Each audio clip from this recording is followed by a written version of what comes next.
Hello and welcome to the Baja sessions of the Answer is Yes programming, and it's Monday, and I'm happy to have a new guest on the show today. I've got Swentek on the phone. How you doing, buddy? I'm doing great, Jim. Thanks so much for having me on. Dude, I saw you on the news the other day. How cool was that?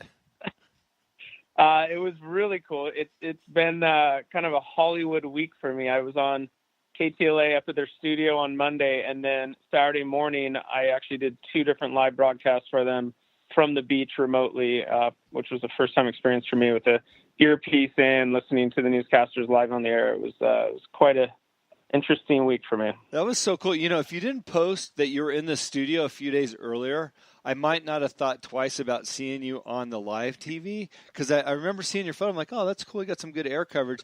And then we were just flipping through the news channels, as it always happens, right? Somebody goes, oh, I saw you. That's exactly what happened. I'm like, hey, that's my buddy. I jumped out. My wife's like, what? What's wrong with you? Yeah, I got a bunch of those kind of texts too. So it's kind of cool. Everyone's been calling me Hollywood, and you get a little ribbing, but it's all for a good cause. Anytime I can get on air and talk about what it is we do through my nonprofit, I have to take that leap, even if it's a little scary sometimes for me.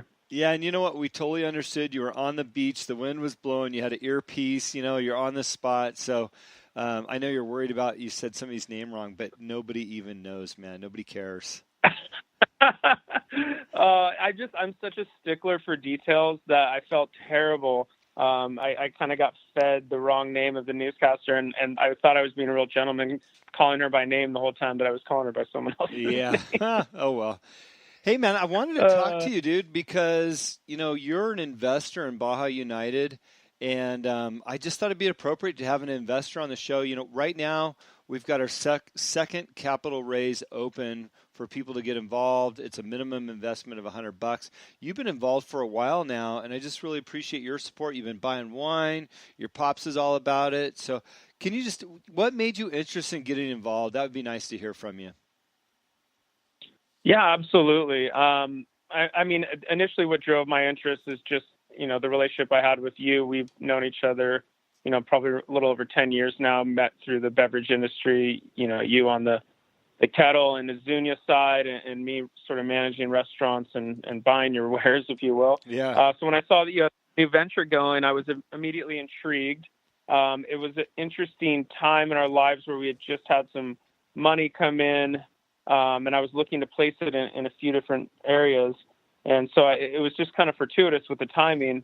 I initially was going to make a much bigger investment, and the wife and I were going back and forth on it just because she's still, in the last year of her training to be an attending trauma surgeon. So we don't really have a big income yet, but we plan to, be doing a little better in the future. And so I was really trying to set the table for us with an opportunity like this. So I'm still considering reinvesting a little more on this new capital raise, just because I love what I've seen so far from what you guys are doing. I think, your expertise speaks for itself in this field. And so I trust your judgment, and just based on what I've seen, as far as the results of your efforts, and then actually tasting the wine, and it's incredible.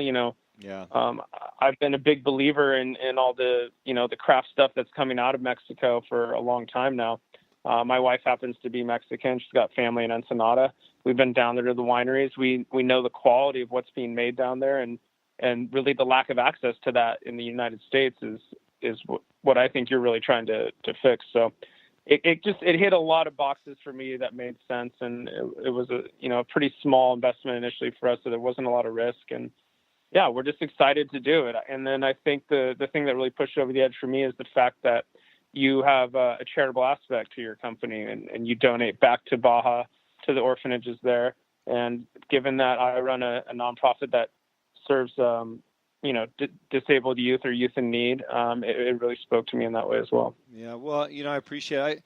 I have a lot of friends that wanted to get involved in the tequila company, and we sure had a good time with that, but it just wasn't an option. So when I started this company, it was all about giving everybody the chance to get involved through the crowdfund campaign. I really appreciate you getting involved, and I've got so many other friends in there. People ask me, like, Jim, do you think it's a good investment? I'm like, dude, I'm working 12 hours a day to make this thing work. So, yeah, I think it's a good investment. If you believe in me, I'm working hard at it. So thank you and your wife both for getting involved with this. No, you're welcome. And yeah, it's nice to hear you say that. I think there's something about when you're when you're using your friends' money, it spurs you to really put in that extra effort. And so I'm not surprised that you're kind of burning the candle at both ends. And that just goes with your personality that you really want to, do good on your friends' trust. Well, I appreciate that. Yeah, you're right because when I'm out working and I know the dollars that came in, they're not dollar signs that I see. I see the names of everybody that I know that have invested, and I go to work and I come home thinking about those names because I want to win for me and my family, but I want to win for all of our friends. And the cool part about this, I'm glad you brought up the wines tasting good because we really on the cusp of something special that's happening down there in that region. The wines are spectacular. There's a lot of wineries down there, and we've got right now 5 on our website that you can try different varietals, and they're just so well received. I can't wait to get more people down there. I know you took one trip down to Ensenada, you tried some wines, but we got to get you on a real trip down there, right?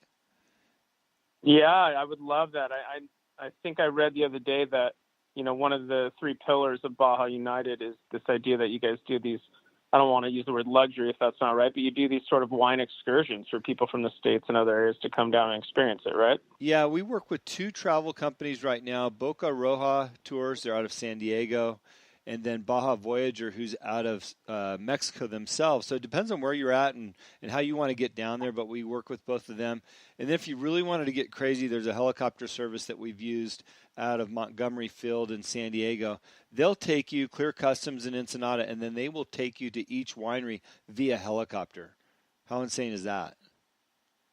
Yeah, that sounds pretty tempting. I think I'd have to run that one by the way.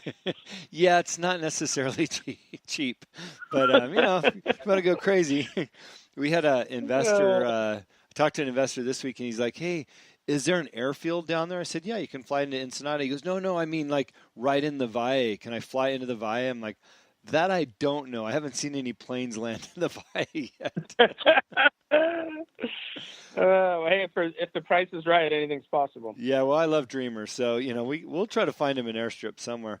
So the other thing you brought up was the deal that we work with the orphanages, and my partner Eric Morley over at Blue Sea Advertising, we've been working together for the last 10 years with the Rancho Milagro orphanage. They're off of Highway 1, just east of the Pacific.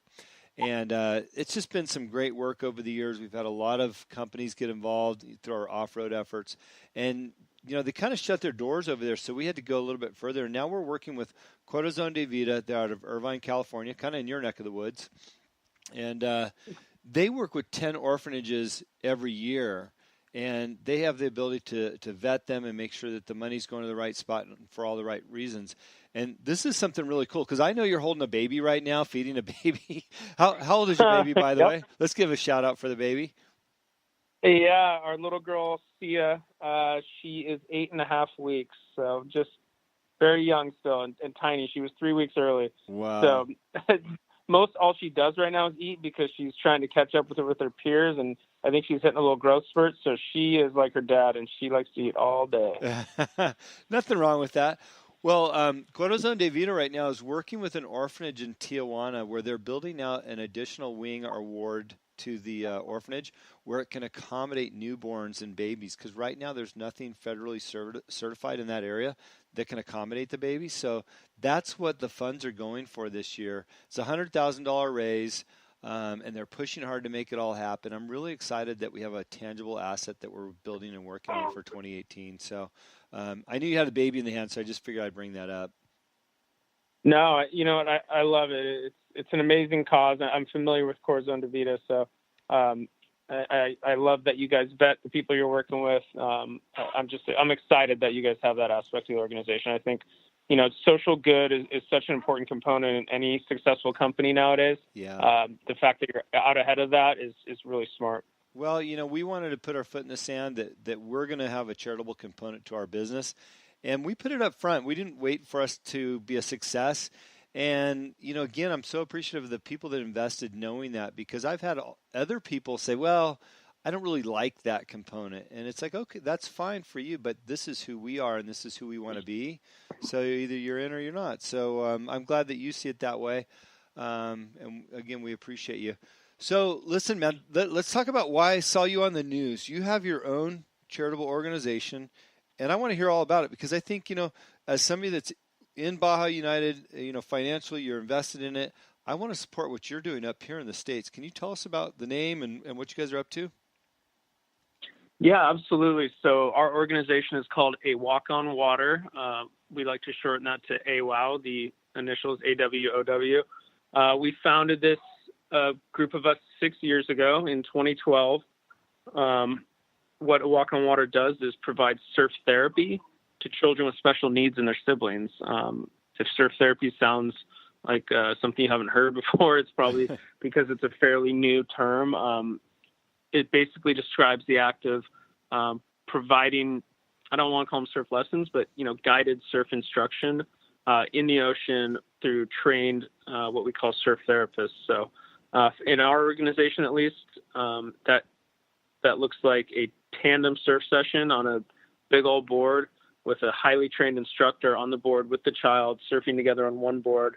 And really the instructor kind of controlling the whole thing so that it's safe and secure for the athlete, because a lot of the kids that we work with can be quite severe in their disability, and we really have to protect them in the water.